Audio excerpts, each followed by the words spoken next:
what a way to win your first HotelPlanner Tour title. A final round of 64 and a 6-shot win in a dominating display in the Czech Republic. 4 weeks on from that moment, and the HotelPlanner Tour was back in Central Europe for the D+D Real Czech Challenge. Located 30 minutes from the centre of Prague, Royal Baroun Golf Club was on hosting duties for the second year running. The par 70 layout plays just under 6,000 metres with scoring opportunities around every corner, as shown by the winning score last season. A little over 12 months ago, Benjamin Follett-Smith romped to victory on 28 under par.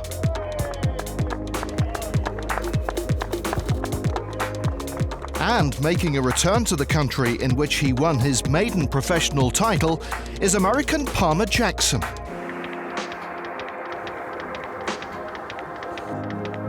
I got a lucky name.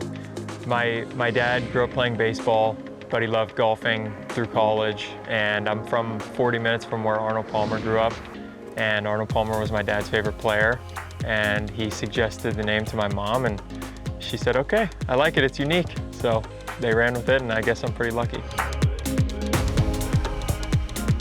I played baseball, basketball, and golf growing up, and I would say golf was my favorite from a young age, and very quickly I realized that I enjoyed being on the golf course the most.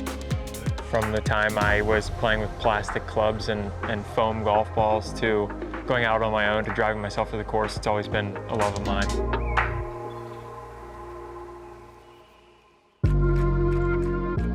Jackson pursued his great love all the way to college. A stint at Notre Dame helped him to realise what his future potential could be.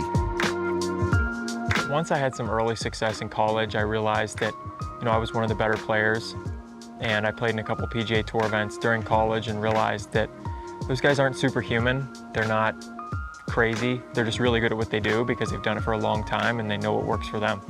And I think probably once I got to my junior year of college, I knew it was going to be reality, whereas before it was just a belief.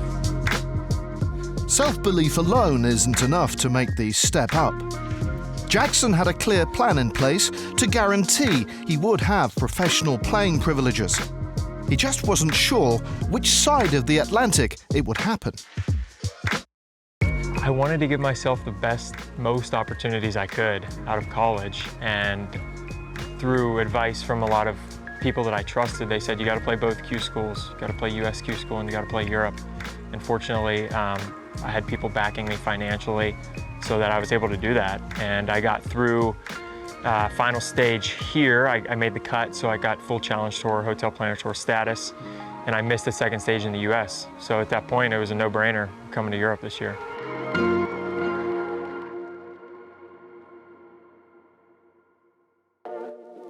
Plying his trade across Europe and beyond has been a new experience for Jackson, but one that he certainly relished. Every week's a little different. Most have been pretty doable. When we went to South Africa and the other side of the road, that was a bit of a challenge, but got used to it. But yeah, seeing the road signs and the speed limit in kilometers per hour is definitely a little different. Trying to gauge what that is in miles per hour. But generally, European drivers are probably a little better than Americans, so we'll take it. But one thing I'm not good at is parallel parking, and that has caused me some problems in Europe. I try to find a spot where there's 2 spots consecutively available, because otherwise I'm just gonna hold up traffic for a while. It's a different story on the course, though. It's been rare to see Jackson put a foot wrong. His play has been exemplary, culminating in his win at the Cascada Resort a month ago. It was weeks of just grinding each day and trying to understand what was going on with my game, because I very much believe that my good is good. After Spain in Cadiz, I missed the cut. I didn't like where my game was at, so I kind of did some deeper thinking, and my caddy helped me understand some things, and I found some technical things that were a little off in my game. So I knew it was only a matter of time before something good happened. And I had a call with our assistant coach that I had at Notre Dame, and he just kind of woke me up a little bit, and he's like, you're better than this, and you know, you're a winner. Like, whenever your game is good, Palmer, you're gonna be at the top. And I was like, you know what, maybe he's right. And I just kind of believed that if my game was good and I was in contention, that I would win. And fortunately, that's how it worked out. It was an emotional victory, made even more special considering he was playing for someone other than himself. My mom had been struggling at home with some health stuff since Q school in the fall. And she asked me if I could win a tournament for her. And I said, I will. And at that point, I was only gonna play 4 events in that stretch, and that was the last one. And it's just crazy how things work out if they're supposed to. Palmer is well on track to claim one of the 20 cards on offer for the DP World Tour at the end of the season. Heading into this event, he was in 18th place on the Road to Mallorca rankings, though his thought process is a little different. I don't do well with big goals. I do well with like smaller process goals. And there's certain things in my game and my process that I'm trying to work on right now. Would I like to be #1 on the points list by the end of the year? Absolutely. I want to get a DP World Tour card, 100%. But I don't do well when I think just abstractly about those things. So I've got to channel my mind into what I need to do this week. And what I found for me is just trying to find a way to beat golf courses and find a way to get in contention and win is best for me week in and week out. Sometimes my game won't be there.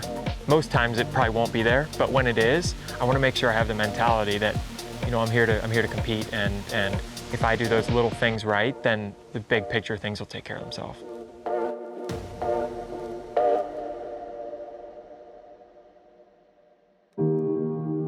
And with that mindset front and center, Jackson set off on Thursday morning, targeting the Czech double. He got his tournament underway on the 10th, and it didn't take long for him to get the scoreboard ticking. This tee shot at the par 3 11th, setting up his first birdie of the day.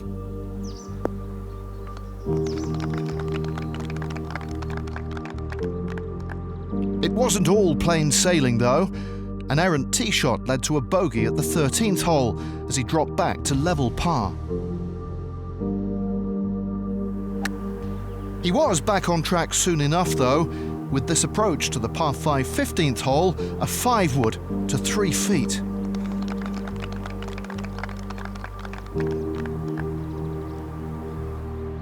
Jackson duly obliged with the eagle putt as well. The American showing flashes of brilliance, but it wasn't always rewarded. He could have holed out for eagle here on the 16th. But denied by the flag, he then missed the birdie putt and had to settle for par.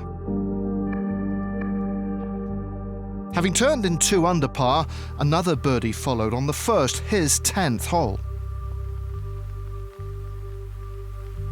However, the red numbers would dry up from there. 8 pars followed as he coasted home, signing for a 3 under par 67. I think on day one, you can lose the tournament, but you can't win it. Am I pleased with 67? No, but at the same time, it's still a solid round. Playing alongside Jackson was Clément Charmesson. The Frenchman bested his playing partner by 3 shots. Charmesson ended the day on 6 under and just 2 off the pace set by Danny List and Albert Bonetta.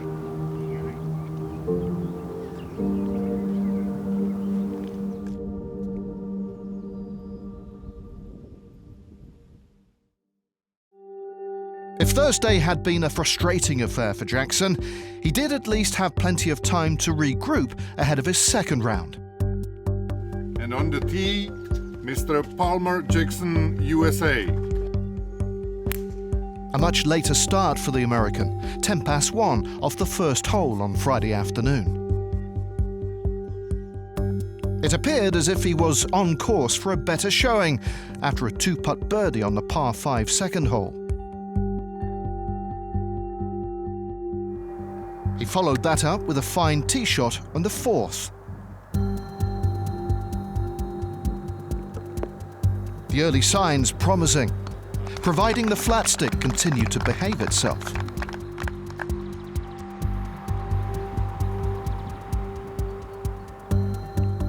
It seemed to be.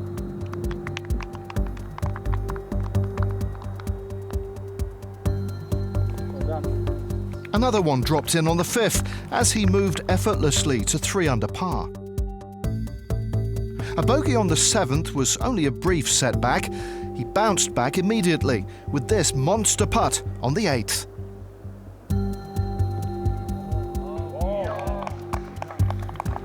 He turned in 3 under for the day, 6 under in total. He must have had his eyes set on a low one. However, once again, the birdies dried up. His inward stretch was similar to the previous day. Delightful approaches, but a putter that turned ice cold.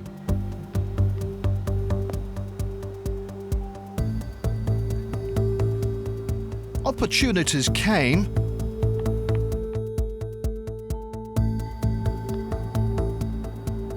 and went.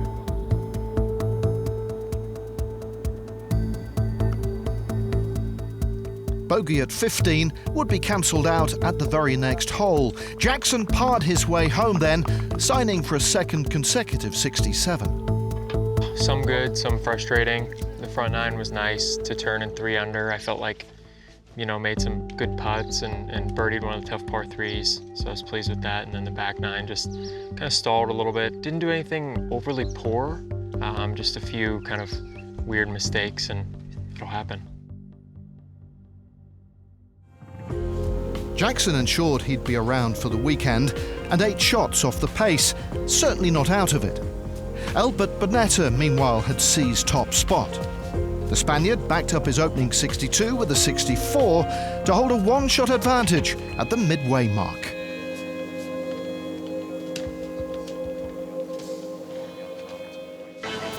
Still to come, a look at the Roll of Honour, revealing past winners of the D+D Real Czech Challenge. And we see who added their name to that list at the 2025 edition. All coming up after the break.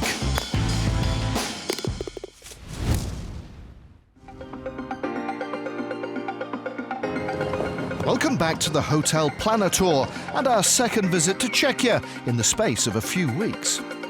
Low scores are normally the order of the day at the D+D Real Czech Challenge, and this event was no different. Halfway through, it was Albert Bonetta who led the way, a shot clear of Danny List and Jonathan Goat Rasmussen. But would the leading man be able to hold on to that advantage, with the chasing pack breathing down his neck? The main moving day action, described for you by Kit Alexander. Palmer Jackson had his best round of the week on Saturday, 7 birdies in a 64 that saw him climb into tied 20th with 18 holes to go. Albert Bonetta finished 7th here after receiving a late invite, and he was enjoying his week once again. His tee shot at the par 4 third found the greenside bunker, and this excellent shot set up a birdie that moved him 2 strokes clear. David Law is 9th on the road to Mallorca. Remarkably, he was 3 over par through 8 holes on Thursday, with 62 on Friday. And he continued that brilliant momentum on Saturday. That second shot at 18 set up an eagle putt.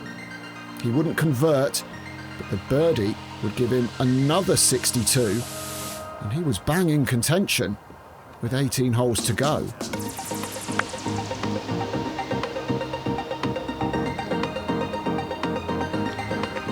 The weather took a turn for the worse. The rain came down, the brollies came out, but Danny List wasn't letting it affect him. He was 3 under for the day through 15 holes. And judged his spin really well with the moisture on the greens to set up this chance at 16.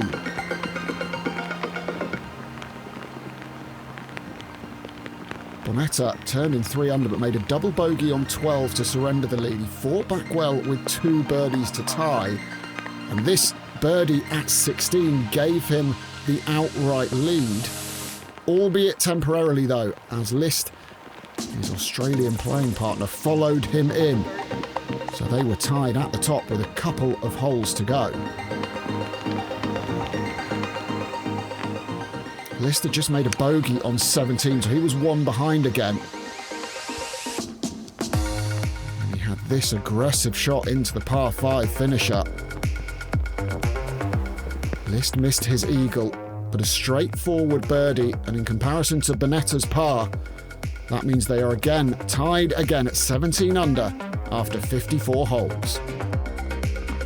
It was starting to look like a two-horse race in Czechia, where List and Bonetta had opened up a two-shot lead over the rest. But with the likes of rankings leader Renato Paratore lurking in the pack, nothing could be taken for granted.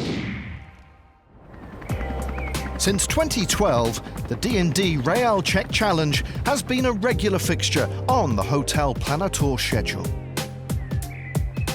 The inaugural edition was won by Denmark's Andreas Harto, his third title on the HotelPlanner Tour.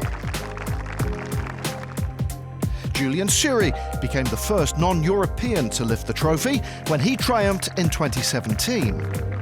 That kick-started his career, as the American won on the DP World Tour later that year in Denmark.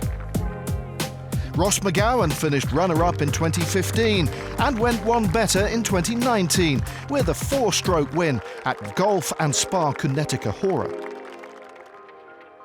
Santiago Tarrio and Nikolai Christensen won in playoffs in 2021 and 22 respectively.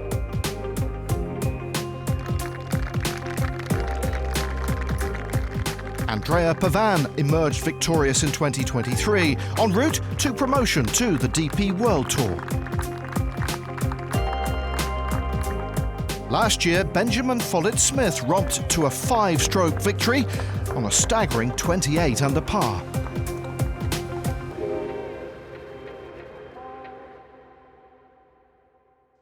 But what of the 2025 edition?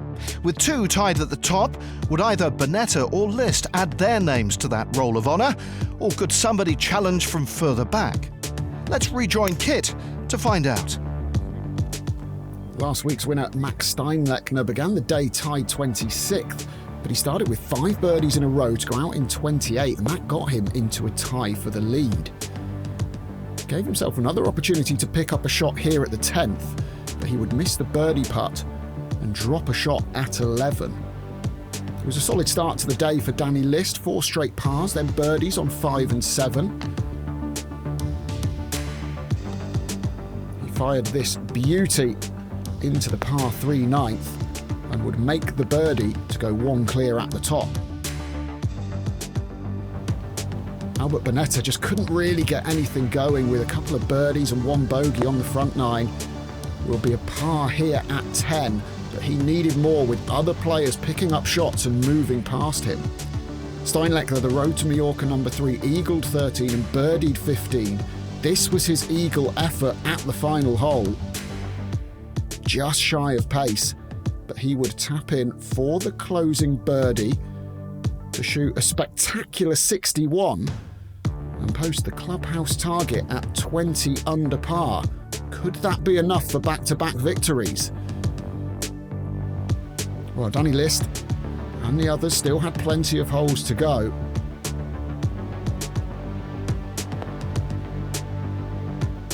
And he used the slopes wonderfully here, feeding the ball into that front pin. And the tap in for birdie moved him into the outright lead on -21. David Law had an eagle and 3 birdies to this point. Like List, he took advantage of some slopes, and this shot just kept getting better and better.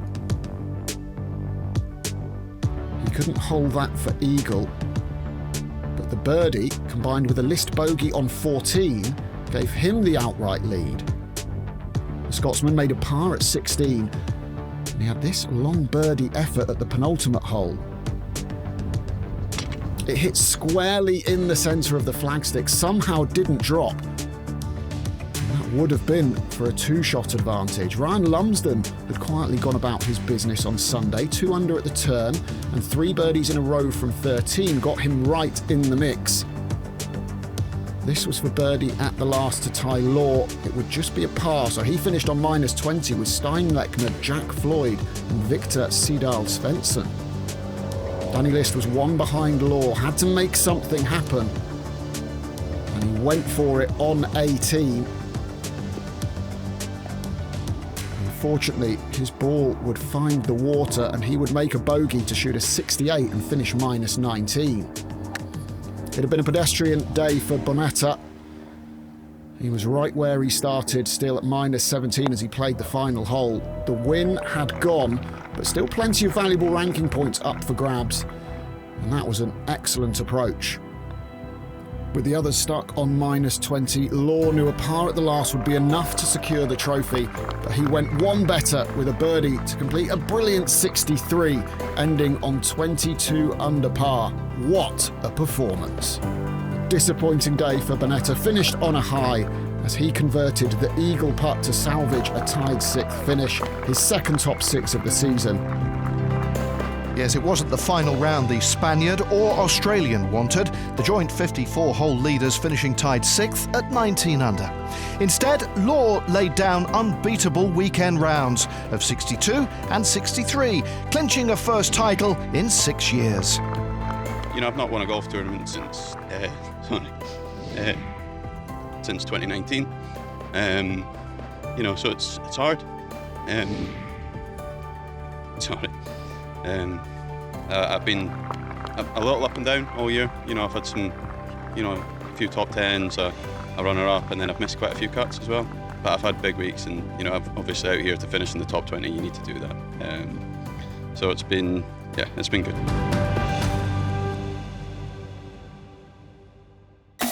There's been plenty of movement on the road to Mallorca rankings. Courtesy of his runner-up finish, Max Steinlechner has now vaulted to the top of the pile. David Law, meanwhile, up to 3rd spot. Fellow Scot Dan Young slips out of the top 10, while Clément Chamoisson is up 2 places to 12th. Our featured player this week, Palmer Jackson, remains in the top 20, slipping to 19th spot.